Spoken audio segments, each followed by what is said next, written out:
अस्सलामुअलैकुम वरहमतुल्लाहि वबरकातुहू। उम्मीद है आप सब खैरियत, तंदुरुस्ती और आफ़ियत के साथ होंगे। आप देख रहे हैं मेरा और अपना YouTube channel JJC by sir Jawwad. मैं हूं जव्वाद अख्तर। आज की lecture video first year physics के एक नए चैप्टर 12 के न्यूमेरिकल्स की क्लास है। शुरू करते हैं। बिस्मिल्लाहिर्रहमानिर्रहीम। पेज नंबर 273 पे ये न्यूमेरिकल्स मौजूद हैं। एकॉस्टिक्स चैप्टर का नाम है। एकॉस्टिक्स के मायने होते हैं स्टडी ऑफ साउंड वेव्स या प्रोपगेशन ऑफ साउंड वेव्स, यानी जिसमें हम साउंड वेव्स के बिहेवियर या साउंड वेव की प्रॉपर्टीज़ या साउंड के जो है मुख्तलिफ फिनोमिना स्टडी करें, वो कहलाते हैं एकॉस्टिक्स। अपने साथ काइंडली रजिस्टर, कैलकुलेटर और बुक रख लीजिएगा ताकि इन न्यूमेरिकल्स के करने में आपको मज़ा आए और समझ में भी आए। पेज नंबर 273 है। न्यूमेरिकल्स के सेक्शन में अगर आप बुक खोलेंगे तो 10 लिखे हुए हैं, लेकिन उसमें 3 थ्योरी के क्वेश्चन हैं, तो टोटल 7 न्यूमेरिकल्स हैं। आज की लेक्चर में इंशाल्लाह पार्ट 1 है ये। इसमें मैं 4 न्यूमेरिकल्स आपको कराऊंगा। उसके अगले पार्ट में इंशाल्लाह 3 न्यूमेरिकल रिमेनिंग जो है वो कवर होंगे। थ्योरी साथ साथ बताऊंगा तो वो अंडरस्टैंडिंग के लिए साइड पे लिखते रहिएगा जो बारीकियां मैं बताऊं। Question number 1। अच्छा, ये चैप्टर में न्यूमेरिकल्स जो है ना, ये थोड़े स्प्लिट अंदाज के हैं। तो अगर आप लोगों को पता हो कि मैं जो पढ़ाता हूँ उसमें मैं कैटेगरी वाइज कराता हूँ कि एक जैसे न्यूमेरिकल एक जगह पे, तो इसमें जो है वो एक एक न्यूमेरिकल एक एक किस्म का है। तो फिर भी मैं बताता रहूँगा कि ये न्यूमेरिकल इसका, यानी एक से ज़्यादा न्यूमेरिकल एक जैसे नहीं है, अलग अलग तरह के हैं। तो उसको मैं साथ में बस बता दूंगा कि ये न्यूमेरिकल इस टॉपिक पे बेस कर रहा है, ये इस पे इस तरह। वरना पीछे लेक्चर देखिएगा, चैप्टर 11 हो गया, 9 हो गया, मुख्तलिफ कई सारे चैप्टर जा चुके हैं मेरे, उसमें मैं एक जैसे न्यूमेरिकल एक जगह कराता हूँ। क्वेश्चन नंबर 1 में लिखा है the equation of a wave is, एक वेव है उसकी इक्वेशन आपको दी हुई है। एक वेव है उसकी इक्वेशन आपको दी हुई है ये yxt is equal to 3.5 sine of π/3 x minus 66t cm। आगे वो वजाहत कर रहा है कि इसमें आपको ये जो t नज़र आ रही है सेकंड्स में, ऑब्वियस है कि टाइम सेकंड में होता है। आगे मजीद कह रहा है कि x और y जो है वो डिस्प्लेसमेंट है, ये भी ऑब्वियस है कि सेंटीमीटर में होगा। आगे इस बुनियाद पे 2 चीज़ें पूछ रहा है, कह रहा है एम्पलीट्यूड बताएं उस वेव का और वेवलेंथ बताएं। अब डेटा में इस एक एक्सप्रेशन के अलावा कुछ है ही नहीं, तो वही डेटा बन जाएगा। सही है। इस सेंटीमीटर से पता चला कि ये डिस्प्लेसमेंट का निशान होता है y। अब बारीकियां निकलना शुरू करें। डिस्प्लेसमेंट का सिंबल, इससे मुझे तय करा कि ये सेंटीमीटर में इस रिजल्ट की आगे लिखा हुआ है। एम्पलीट्यूड का सिंबल जो है वो x0 भी चलता है और a भी चलता है, आपकी मर्जी आप कौन सा यूज़ करना चाहें। x0 लिख दिया मैंने क्योंकि इसका जो फॉर्मूला आएगा उसमें x0 है। वेवलेंथ, ये तो ऑब्वियस है कि लैम्डा वेवलेंथ का सिंबल होता है, नया लग रहा है तो लिख लें। अब इस फॉर्मूले को संभालें, ये है थ्योरी का फॉर्मूला। सर इससे क्या होगा संभालने से? इससे संभालने से ये होगा कि आप जस्ट कंपेयर करेंगे और 2 मिनट में इसका न्यूमेरिकल का आंसर आ जाएगा। यानी अब इसको देखें, yxt is equal to a sine kx omega t। इससे ये पता चला कि यहाँ पे x के साथ जो लिखा हुआ है वो कोफिशिएंट बन के ये हमारा x के साथ k हो जाएगा, जो हमारा साइन के साथ a लिखा है यानी एम्पलीट्यूड हो गया, वो साइन के साथ वाला 3.5 हो जाएगा और इस तरह क्वेश्चन ख़त्म हो जाएगा। ये बस आपको ये फॉर्मूला याद हो, a sine kx minus omega t, ये डिस्प्लेसमेंट ऑफ वेव का फॉर्मूला होता है। k का मतलब इसमें कांस्टेंट होता है, ओमेगा का मतलब एंगुलर वेलोसिटी होती है और a का मतलब एम्पलीट्यूड होता है। a तो यहाँ भी लिख दिया है। सही है। अब कंपेयर करें, साइन के साथ a है तो a आ गया हमारा 3.5 कंपेयर करने से। अब a लिख दें चाहे x0। अच्छा, यहाँ पे कन्वर्जन नहीं करनी है क्योंकि सेंटीमीटर में अगर है तो सारे रिजल्ट सेंटीमीटर में आ जाएंगे, यानी एम्पलीट्यूड भी सेंटीमीटर में आ जाएगा और वेवलेंथ भी सेंटीमीटर में, यानी इसमें SI यूनिट की शर्त नहीं है, साइड पे लिख लें बड़ी सी। तो ये एम्पलीट्यूड आ गया, फर्स्ट पार्ट हो गया हमारा आंसर ए। वेवलेंथ का ये फॉर्मूला होता है, ओरिजिनल इसका फॉर्मूला ये है, अगर आपने थ्योरी पढ़ी होगी तो 2 pi upon lambda, 2 pi upon lambda, ये जो है इसका फॉर्मूला है। किस चीज़ का? ये वेवलेंथ और उस कांस्टेंट के दरमियान रिलेशन जो वेव को मूव करते हैं हम। अब इसमें अगर गौर करें, कंपेयर करेंगे हम, तो k आ जाएगा यहाँ से पाई अपॉन 3.0, जो हेयर करके लिखा है कंपेयर से आया है, यानी यहाँ पे ये k और यहाँ पे pi upon 3।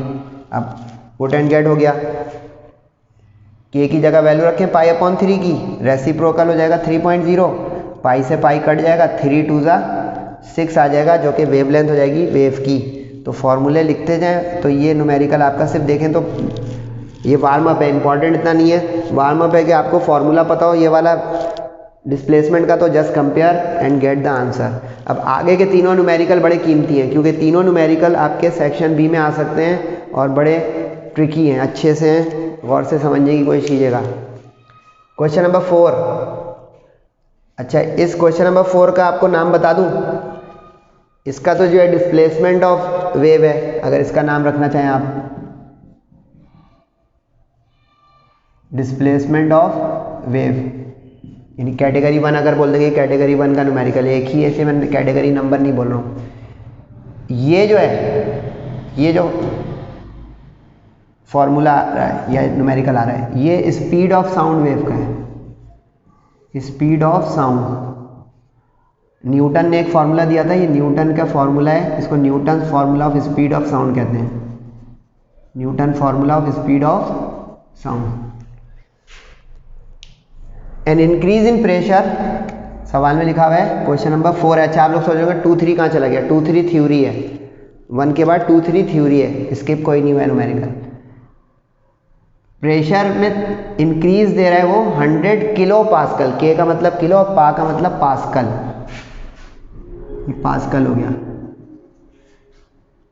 Causes volume of water to decrease, volume जो है उससे डिक्रीज हो रहा है by 5 exponent -3% of original volume. अब दो चीज़ें पूछ रहा है, find the bulk modulus of water and the speed of sound in water. अब इसमें आपको इस चीज़ को समझना पड़ेगा, अगर आप लोगों ने बॉयज़ लॉ पढ़ा है, बॉयज़ लॉ नहीं तो ये वाला टॉपिक खुद पढ़ाओ, speed of sound in a medium, जिसमें न्यूटन ने अपने आप को बयान किया था फॉर्मूले के साथ कि कंडीशंस जो हैं वो आइसोथर्मल होती हैं। आइसोथर्मल कंडीशन वो होती है जिसमें बॉयज़ लॉ लग रहा होता है, केमिस्ट्री वाले भी जानते होंगे, बॉयज़ लॉ लगता है। बॉयज़ लॉ क्या कहता है कि जब किसी चीज़ पे प्रेशर बढ़ता है तो उसका वॉल्यूम कम हो जाता है। प्रेशर और वॉल्यूम का इन्वर्स रिलेशन, यानी प्रेशर किसी चीज़ पे बढ़ाएं तो वॉल्यूम उसका डिक्रीज हो जाएगा। सही। अब यही इस सवाल में है कि प्रेशर इंक्रीज किया तो वॉल्यूम डिक्रीज हो गया, ठीक है। तो अब इंक्रीज इन प्रेशर का सिंबल डेल्टा, डेल्टा का मतलब चेंज होता है, लेकिन यहाँ पे डेल्टा का मतलब इस वाले डेल्टा का मतलब इंक्रीज होगा और इस वाले डेल्टा का मतलब डिक्रीज होगा। डेल्टा का मतलब चेंज है, चेंज दो तरह से हो सकती है, या तो मैं तरक्की कर रहा हूँ चेंज, या मैं जवाल का शिकार हो रहा हूँ चेंज। तो प्रेशर इंक्रीज हो रहा है चेंज, वॉल्यूम डिक्रीज हो रहा है चेंज, तो डेल्टा इज चेंज। किलो का मतलब होता है 10 की पावर 3, सही है। तो ये मल्टीप्लाई करके आ गया 10 की पावर 5, क्योंकि 100 का मतलब होता है 10 की पावर 2, तो 3 और 2 base same, power add. Percent decrease in volume, इसमें ध्यान रहे, इसमें वॉल्यूम का जो डिक्रीज है वो परसेंट के लिहाज से दिया हुआ है। तो परसेंट जो है जब गिवन होती है तो डिवाइड बाई 100 करते हैं। जैसे हम अपना रिजल्ट मालूम करते हैं तो मल्टीप्लाई बाई 100 करते हैं, गिवन हो जाए तो डिवाइड बाई 100 करेंगे, सही है, नोट करते रहें। अब उसने कहा ऑफ द ओरिजिनल, कोई भी तब्दीली ओरिजिनल में होती है, इब्तिदाई में होती है, इनिशियल में होती है, तो इसलिए देखें आप 5 एक्सपोनेंट -3% ऑफ ओरिजिनल, यानी v जो है वो ओरिजिनल हो गया, ओरिजिनल वॉल्यूम हो गया v, सही है, और डेल्टा भी उसमें हो गई चेंज। तो अब लिखेंगे हम इसको किस तरह, percent change in volume per unit original volume, percent change in volume per unit original volume. अब ये दिया हुआ है 5 एक्सपोनेंट -3%, ठीक है। परसेंट 100 से डिवाइड हो गया, 100 का मतलब फिर यहाँ पे 10 की पावर 2 है, 2 पर जाके माइनस हुआ तो -3 और -2, यानी कैलकुलेटर भी आप चला सकते हैं, मैं तो कम यूज़ करता हूँ कैलकुलेटर, तो बता रहा हूँ -3 -2 मिलकर -5 हो गया। ठीक, अब ये फॉर्मूला याद करें, ये बल्क मॉडुलस का फॉर्मूला है। बल्क मॉडुलस, बल्क मॉडुलस जो है वो किसी भी मटेरियल का कांस्टेंट होता है। जैसे अगर यंग्स मॉडुलस है वो सॉलिड का होगा, बल्क मॉडुलस जो है वो लिक्विड का होगा। ये इलास्टिक मटेरियल के मुख्तलिफ कांस्टेंट्स होते हैं। बल्क मॉडुलस का निशान B होता है। ये है असल में क्या, चेंज इन प्रेशर यानी स्ट्रेस और change in volume per unit original volume यानी वॉल्यूमेट्रिक स्ट्रेन। थ्योरी बता दी, स्ट्रेस अपॉन वॉल्यूमेट्रिक स्ट्रेन के रेशियो को कहते हैं बल्क मॉडुलस। ठीक है। अच्छा, ये जो चीज़ मैंने उठाई है डेंसिटी, क्योंकि डेंसिटी की ज़रूरत भी पड़ेगी, फॉर्मूला इसका वेलोसिटी स्पीड ऑफ साउंड का होता है रूट में बल्क मॉडुलस अपॉन रॉ। ये मैंने उठाया चैप्टर नंबर 6 से। आप लोग भी चैप्टर 6 मेरे साथ पढ़ चुके हैं, फ्लूइड स्टैटिक्स के। वाटर जो है उसके कई वहाँ पे याद हो अगर आपको, पास्कल्स प्रिंसिपल, आर्किमिडीज प्रिंसिपल, वो सब हमने पढ़ा था। उसमें ये डेंसिटी ऑफ वाटर बच्चों को रटवा दी थी मैंने कि 1000 या 10 की पावर 3 किलोग्राम पर मीटर क्यूब, वरना इम्तिहान में गिवन होगी। बुक में यहाँ पे गिवन नहीं है। यहाँ पे अगर बुक खोलेंगे अभी पेज नंबर 273 तो यहाँ पे डेंसिटी ऑफ वाटर गिवन नहीं है। अब बच्चा परेशान कि ये सर लाए कहाँ से, तो रेफरेंस दे दिया है, लेकिन इम्तिहान में गिवन होगी क्योंकि इसकी ज़रूरत पड़ेगी, और वरना इनकम्प्लीट हो गया मामला, यहाँ पे रखूँगा क्या। Okay, that's it. तो ये हो गई सारी थ्योरी और डाटा। अब आ जाए रिक्वायर्ड। तो बल्क मॉडुलस का निशान B, speed of sound, speed का निशान V। बल्क मॉडुलस का फॉर्मूला डेल्टा P यानी stress upon volumetric strain. Put and get stress रखें, यानी कि डेल्टा P क्या था भाई, 10 की power 5। Change in volume with respect to original, जो परसेंट कन्वर्ट करके आया था 5 एक्सपोनेंट -5। कैलकुलेटर चलाएं तो इस पे आ गया 2 एक्सपोनेंट 9। ठीक है। अब यहाँ पे आप दो तरीके से आंसर लिख सकते हैं। एक तो आप इसको यूँ कर सकते हैं कि इसको 2000 और 10 की पावर 6 अलग कर लें, क्योंकि इसमें 3 पावर अलग कर लें तो 10 की पावर 3 हो जाएगी और 6 रह जाएगी अलग। इस 6 का मतलब हो जाएगा मेगा, सही है, मेगा, जिसको M से लिखते हैं। अब दो ऑप्शन है आपके पास। एक तो ये है कि आप इसको 2000 मेगा पास्कल लिख दें, ठीक है, 2000 मेगा पास्कल ऐसे, या जो मैंने किया वो कर दें। दोनों ओके हैं। मैं इससे बता रहा हूँ कुछ स्टूडेंट बुक को बड़ा मैच करने के शौकीन होते हैं तो उसके लिए बता रहा हूँ, वरना दोनों ओके इसलिए कि जब ज़ीरो इतने सारे लगानी है तो 9 0 लगा दें। मैं अपनी टीचर होने के नाते बता रहा हूँ। तो बेहतर ज़्यादा ये है कि जब 10 की पावर 9 खुद एक सफिक्स है कि किलो, मेगा, गीगा, टेरा, तो गीगा में फिट आ रहा है तो लिख दें, सही है। लेकिन ये बहस नहीं है, एक बात की बात थी। तो ये गीगा हो गया ऑप्शन 2 कि अगर इसको 10 की पावर 6 में कन्वर्ट करता तो मेगा। किलो का मतलब 10 की पावर 3, ये तो यहाँ पे नज़र भी आ रहा है। मेगा का मतलब 10 की पावर 6 और गीगा का मतलब 10 की पावर 9। कभी टेरा की ज़रूरत पड़ जाए ज़िंदगी में तो 10 की पावर 12, सही है। देख रहे हैं, थ्योरी बता रहा हूँ तो अंडरस्टैंडिंग टेक्स टाइम, इसमें लग जाता है टाइम। अब ये जो, अच्छा इसमें आप सोच रहे होंगे इसके यूनिट्स कैसे निकले सर। देखिए वॉल्यूम का रेशो है, रेशो है नो यूनिट्स, इसलिए देखिए यहाँ पे देखिए no units, ratio no units, ratio के कोई यूनिट्स नहीं होते, ठीक है। तो अब जो प्रेशर के यूनिट्स होंगे वही इसके हो जाएंगे। तो देखिए प्रेशर के यूनिट्स क्या थे, पास्कल, तो देखिए इसके भी पास्कल में आ गए। गीगा और मेगा तो उसके प्रीफिक्स के लिए इस्तेमाल किया, बड़े बहुत सारी गिनतियाँ ना आ जाए, ठीक हो गया। वेलोसिटी बीटा या B अपॉन रॉ, B जो निकाला है वो रखें। अच्छा ये गीगा वाला मत रख दीजिएगा ना, मेगा वाला, यहाँ पे एक्चुअल जो निकला है वो रखेंगे। 2 × 10 की पावर 9 डिवाइड बाई 10 की पावर 3, जो मैंने अभी बताया डेंसिटी ऑफ वाटर, डिवाइड करें जो आया रूट लिया उसका, तो मीटर पर सेकंड में speed of sound in water, part 2। अच्छा एक चीज़ साइड पे लिखें, सॉलिड में सबसे तेज चलती है आवाज़, फास्टेस्ट सॉलिड में चलेगी, उससे स्लो लिक्विड में चलेगी और उस स्लोएस्ट सबसे आहिस्ता गैस में चलेगी। कौन भाई? साउंड। एमसीक्यूज भी कवर करा रहा हूँ, ये देख लें। यानी स्पीड ऑफ साउंड का जब हम वो वाला न्यूमेरिकल करेंगे जिसमें एयर होगा, तो एयर में ये 332 340 के करीब आएगा, याद रखिएगा। एयर में 330 या 332 या 340 के आसपास होती है स्पीड। अब देखें हवा में कम है, वाटर लिक्विड इसमें ज़्यादा है, सॉलिड में इससे भी ज़्यादा हो जाएगी, 2000 2500 ऐसी। ओके हो गया। तीसरे न्यूमेरिकल पे आ जाए।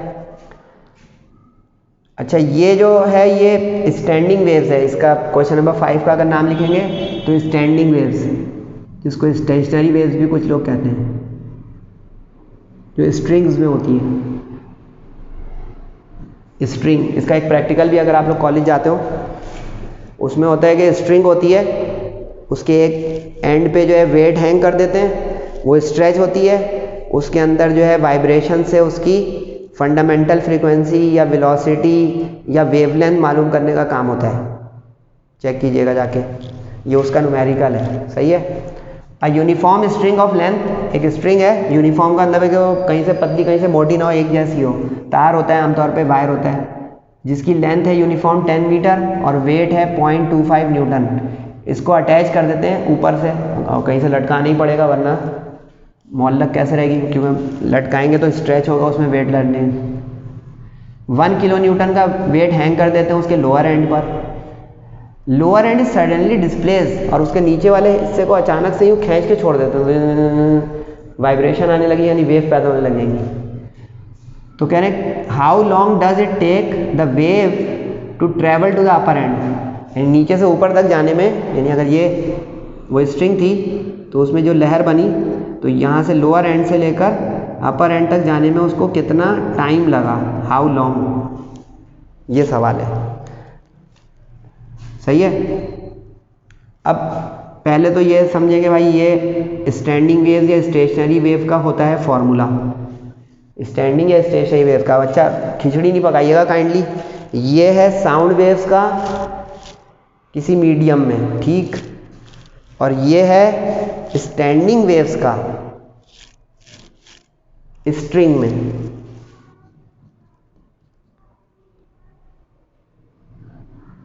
In string waves, sound waves का नहीं है ये, स्ट्रिंग के अंदर वेव्स हो, ठीक है। ये वाइब्रेशन होती है, वायर होता है उसमें। लेंथ ऑफ स्ट्रिंग दी हुई L हो गया मीटर में। वेट ऑफ स्ट्रिंग, अच्छा स्ट्रिंग हल्की होगी और उसके नीचे वेट जो होगा वो हैवी होगा, ये भी समझ लें। यानी यहाँ पे वेट लटका दिया आपने, तो ये वाला वेट हैवी है तो इसका W बड़ा, और स्ट्रिंग खुद जो है हल्की होती है तो उसका वेट कम। यानी हम यूँ समझ लें कि स्ट्रिंग जो है वो हल्की होगी बहुत, नेग्लिजिबल मास की, और वेट जो हैंग होगा सस्पेंड करने के लिए, उसको स्ट्रेच करने के लिए, वो बहुत ज़्यादा वजनी होगा। और नज़र भी आ रहा होगा, देखें आप, लेकिन इसको न्यूमेरिकल सेंस के साथ करेंगे तो अच्छा लगेगा, समझ में आएगा। लेकिन स्ट्रिंग 0.25 कितनी छोटी गिनती होती है, कैलकुलेटर पे या दिमाग से सोचें। और 1 किलो न्यूटन जो उसके ऊपर लटकाया वज़न नीचे ये वाला, वो 1 किलो न्यूटन, यानी 1000 न्यूटन का। किलो का मतलब 1000 भी बताया था। अब 0.25 और 1000 इनकम्पेरेबल होगा, यानी ये है थ्योरी समझने की। तो इसलिए अब देखें W छोटा इसलिए कि स्ट्रिंग हल्की, स्ट्रिंग लाइटर है, तो इसलिए W छोटा, स्मॉलर, और जो हैंगिंग वेट है वो हैवियर है, इसलिए इसका W कैपिटल। वरना इसमें यहाँ पे 2 W आ जाएंगे या 2 M, बच्चा कंफ्यूज कैंसिल ही ना कर दे W को W से, समझे, ये वाली की। अब टेंशन क्या होता है भाई, बोले, अरे वो वाली टेंशन नहीं, टेंशन इन स्ट्रिंग, टेंशन में होता है वेट के बराबर। कहाँ पे लिखूँ भाई, टेंशन होती है वेट के बराबर। सही है, यहाँ तक सही हो गया, बोले हाँ। म्यू होती है लीनियर डेंसिटी, म्यू जो है वो थ्योरी लिखे लीनियर डेंसिटी। लीनियर डेंसिटी ये होती है कि किसी चीज़ का कितना मास है और कितनी लंबाई है। वरना आमतौर पे वो डेंसिटी जानते हैं मास पर यूनिट वॉल्यूम, वो किसी सॉलिड की या बॉक्स की या क्यूब की 3 डायमेंशनल चीज़ की होती है, मास पर यूनिट वॉल्यूम वाली डेंसिटी। लेकिन कोई तार है पतला सा बारीक, तस्वुर में समझाने के लिए कर रहा हूँ कि ये मार्कर मेरा जो है बहुत बारीक सा एक वायर है, तो अब वायर की सिर्फ लंबाई रीजनेबल और सिग्निफिकेंट होगी ना, मोटाई और ऊंचाई तो होगी नहीं, तो लेंथ हो गई खाली, लेकिन अब वजन तो उसका होगा चाहे कम हो या ज़्यादा हो। तो अब कितना मास है कितने लेंथ के साथ, वो इसकी लीनियर डेंसिटी हो जाएगी। How much is the mass and how much is the length, that mass per unit length is called linear density. तो ये हो जाता है आपका किलोग्राम पर मीटर में, वरना हमारी जो एक्चुअल 3 डायमेंशनल डेंसिटी होती है किलोग्राम पर मीटर क्यूब। ओके हो गया। अब सर ये क्यों बता रहे हैं, इतना वक्त ज़ाया कर रहे हैं? वक्त नहीं ज़ाया कर रहा हूँ बेटा, वरना ये सॉल्यूशन आप कर लें, तस्वीर खींचें चले जाएं, 4-4 मार्क्स का मामला है, अंडरस्टैंडिंग करें। और म्यू m/l हो गया, यहाँ से l को रेसिप्रोकल कर दें तो l ऊपर चला गया। अब इस सवाल में तो स्ट्रिंग का वेट दिया हुआ है न्यूटन में, फॉर्मूले में तो मास आ गया, तो अब W बोले W is equal to mg, तो आगे बोले m is equal to W/g, समझे? W is equal to mg, तो m is equal to W/g, ये आ गया W/g। अब g भी रेसिप्रोकल हो गया। अब जस्ट पुट एंड गेट करेगा न्यूमेरिकल, W की जगह वो 1000 रखें, L की जगह 10 रखें, G की जगह 9.8, ये तो पता होगा G 9.8, और स्मॉल w का अंदर स्ट्रिंग का वेट वो रखें और कैलकुलेटर चलाते जाएं। अच्छा वर्टिकल कीजिएगा, बार बार बताता हूँ, इम्तिहान की ये प्रेजेंटेशन है लेकिन मुझे एडजस्ट करने होते 3-4-5 न्यूमेरिकल, आप वर्टिकल कीजिएगा, ये पूरा ऊपर से नीचे एक लाइन में 2 इज इक्वल टू मत लगाइएगा। अब ये डिवाइड किया, रूट लिया, आ गया 626.1 मीटर पर सेकेंड, ठीक है। ये तो स्पीड आ गई, उसने तो पूछा था कितनी देर में ट्रैवल करके वेव ऊपर जाएगी नीचे से ऊपर से, क्योंकि नीचे खींचा है तो नीचे से वेव यूँ ट्रैवल करेगी ऊपर की तरफ, तो वो टाइम पूछा था। अब ये बचपन का एक फॉर्मूला आ रहा है कि velocity is distance covered upon time taken. अब यहाँ पे डिस्टेंस कवर कितना होगा, जितनी लेंथ ऑफ स्ट्रिंग होगी, तो यहाँ पे s l के बराबर हो जाएगा, क्योंकि इतनी लंबाई है अगर रस्सी की तो यहाँ से यहाँ तक वो उसका डिस्टेंस हो गया, ठीक हो गया। अब फॉर्मूला मेकिंग करें, t उधर जाएगा, v क्रॉस में आएगा, तो l की जगह रख के 10, v जो निकाला है, अब पता नहीं ये v क्यों निकाला था, रास्ता बनाने के लिए, v निकला वो उसमें पुट हुआ 626.1, डिवाइड किया, आ गया। अब इतने सारे ज़ीरो आ रहे हैं, तो डेसिमल का तरीका क्या बताया था एक दिन, 1 2 3 डेसिमल मूव करेंगे तो 10 की पावर -3 आ जाएगा, वरना कैलकुलेटर चला दीजिएगा। और 10 की पावर -3 का मतलब होता है मिली, 10 की पावर -3 का मतलब होता है मिली, तो ये देखें मिली सेकेंड। अच्छा ये 97 तो अप्रॉक्सीमेटली, कोई कहते हैं 159 पॉइंट, तो आपको होगा 160, तो ये 16 हो गया, क्योंकि 15 के बाद गया ना डेसिमल यहाँ पे, तो 16 मिली सेकेंड। अच्छा अब कन्फ्यूजन ना आए, ये मीटर पर सेकेंड है, ये मिली सेकेंड है, मीटर सेकेंड नहीं, टाइम मीटर सेकेंड में कैसे होगा, तो ख्याल से ये m हो गया मिली, देख रहे हैं छोटी छोटी बातें, तो मिली सेकेंड में ट्रैवल कर जाएगी, यानी कि लम्हे में। अच्छा मैं मूव कर रहा हूँ थोड़ा सा कैमरा, ताकि आप क्वेश्चन नंबर 6 एक ही दफ़ा में देख लें, और उसके बाद छुट्टी हो सकती है आप लोगों की, और अगली क्लास में इंशाल्लाह 3 न्यूमेरिकल और होंगे। सही है जनाब। क्वेश्चन नंबर 6 जो है ये फेज इसका न्यूमेरिकल है, या यूँ कह लें सुपर पोजिशन, इसका ज़्यादा अच्छा लफ्ज़ बनेगा, सुपर पोजिशन ऑफ वेव्स।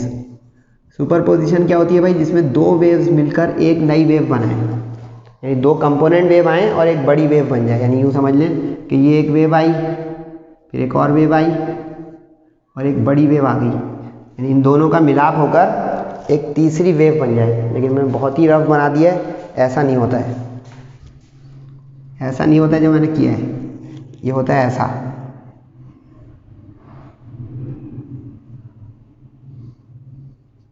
सही है। अब ये मंजर, ये बिल्कुल फेयर बना दिया मैंने आपके लिए, यानी जो शुरू की 2 वेव्स हैं वो वेव 1 और वेव 2 हैं, और ये ऊपर वाली जो आई ये रिजल्टेंट वेव है, wave 1 wave 2 resultant wave, RW rough work नहीं, resultant wave. Travelling sine wave, अच्छा इस शेप को कहते हैं साइन वेव। अगर आप लोगों ने चैप्टर 12 पढ़ा, कोई मैथ्स का स्टूडेंट भी हो, कंप्यूटर साइंस का, तो ये जो वेव होती है साइनोसाइडल वेव होती है, इसका ग्राफ साइन जैसा बनता है ये, इसलिए इसको कहते हैं साइन वेव। तो साइन थीटा मान नहीं होता था फॉर्मूले में, वो is result of two other waves, obvious है कि दो से मिलकर तीसरी पैदा होगी। Equal amplitude, wavelength and frequencies, two component waves have amplitude this, the resultant wave have amplitude this, what is the phase difference between the two component waves. यानी जो दो वेव्स आ रही हैं उनके दरमियान एंगल का क्या फ़र्क है, यानी कि पहली वेव ये अगर आई और दूसरी ये आई, तो इन दोनों के फेज में यानी कि एंगल में क्या फ़र्क है, क्योंकि एक ही फेज पे या एक ही एंगल पे आ जाएंगी तो रिजल्टेंट पैदा ही नहीं करेंगी, साथ साथ चलती रहेंगी दोनों। समझिए, थ्योरी थी। एम्पलीट्यूड का सिंबल ए नॉट। अच्छा, टॉपिक टू टॉपिक है, इसमें ए नॉट है, इसका फॉर्मूला पहले देख लें। सुपरपोजिशन ऑफ वेव का फॉर्मूला ये है, ये सुपरपोजिशन ऑफ वेव का फॉर्मूला है। वो वाला जो है डिस्प्लेसमेंट ऑफ वेव का था, ठीक है, इसलिए देखिए इसमें ए नॉट नहीं आया था, ए आया था। रिजल्टेंट एम्पलीट्यूड, रिजल्टेंट एम्पलीट्यूड का मतलब ये नेट रिजल्टेंट ये वाई होता है, ठीक है, कि कितनी बड़ी वेव आई, वाई इसकी डिस्प्लेसमेंट। फेज डिफरेंस का सिंबल होता है एंगल का फाई। रिजल्टेंट एम्पलीट्यूड का फॉर्मूला ये पुट एंड गेट का न्यूमेरिकल है, आप लोग कर सकते हैं मुझसे पहले भी, फिर भी बता दूं। वाई की जगह रखें 6.69। अच्छा, नो कन्वर्जन, क्योंकि रेशो है centimetre centimetre centimetre centimetre, understanding, okay. अब वैल्यू रखें, ए नॉट की जगह 5, कैलकुलेटर चलाएं, 5 to the 10, 10 इधर आके डिवाइड हुआ, सही है। अब आप सोचोगे डिवाइड यूँ है, सर ने लिखा उधर है, तो साइड को चेंज इसलिए करते हैं ताकि जो चीज़ फाइंड करनी हो लेफ्ट पे आ जाए, ओके। डिवाइड किया, आ गया 0.669, कॉस इनवर्स लिया 0.669 का, तो आ गया 48 डिग्री। ख्याल रहे अब यहाँ पे तो आ गया है 5/2, हमें चाहिए 5, तो ये हाफ एंगल आया। मैथ्स वालों को तो अच्छा समझ में आ रहा होगा, लेकिन बायोलॉजी वाले समझे, हाफ एंगल आया, ट्वाइस करेंगे तो एंगल आया, तो मल्टीप्लाई बाई 2 कर दिया 48 को, तो 96 is the phase difference between two component waves. Feedback ज़रूर दीजिएगा। सेहत और ज़िंदगी के साथ अगला लेक्चर है, ये बहुत इंपॉर्टेंट लेक्चर्स हैं। फर्स्ट ईयर वालों का रिजल्ट आया है, सेकेंड ईयर में जो है, तो ये अब आप लोगों के लिए और बहुत ज़रूरी क्रूशियल है कि पढ़ाई को बहुत सीरियस लें और मेहनत से पढ़ें, इन दिनों को यूटिलाइज़ करें, ज़ाया ना हो, ताकि खुदा न खास्ता हमें फर्स्ट ईयर के स्टूडेंट्स को अगले साल पछताना ना पड़े। Best of luck. अस्सलामु अलैकुम वरहमतुल्लाहि वबरकातुहू।